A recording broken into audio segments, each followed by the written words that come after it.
Le guerre e degli egoismi nazionali nel messaggio di Pasqua di Papa Francesco, il pontefice chiede soluzioni innovative per la solidarietà in Europa e parla di salario universale per i lavoratori più poveri. Andrea Rustichelli.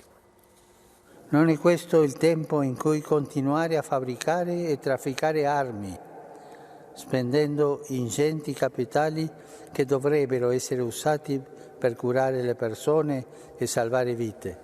Così, nel messaggio prima della benedizione Urbi et Orbi, il Papa incalza i potenti e dispiega la sua geografia della croce ricordando le tante aree di crisi, in primis la lunga guerra che ha insanguinato, dice, l'amata Siria. Il fulcro della Pasqua Bergoglio lo aveva svelato ieri sera durante la veglia. Il diritto alla speranza.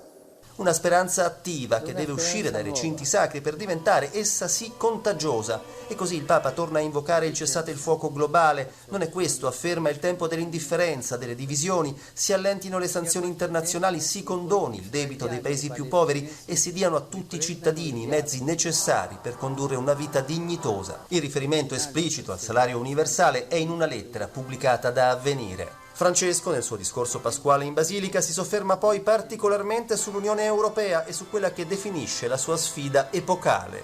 Dalla quale dipenderà non solo il suo futuro, ma quello del mondo intero. Non si perda l'occasione di dare ulteriore prova di solidarietà, anche ricorrendo a soluzioni innovative. I migranti restano nei pensieri del pontefice, in particolare quelli che in condizioni insopportabili si trovano in Libia e al confine greco-turco. Un messaggio, quello del Papa, apprezzato anche dal Presidente della Repubblica, dal pontefice un appello altissimo, dice Mattarella.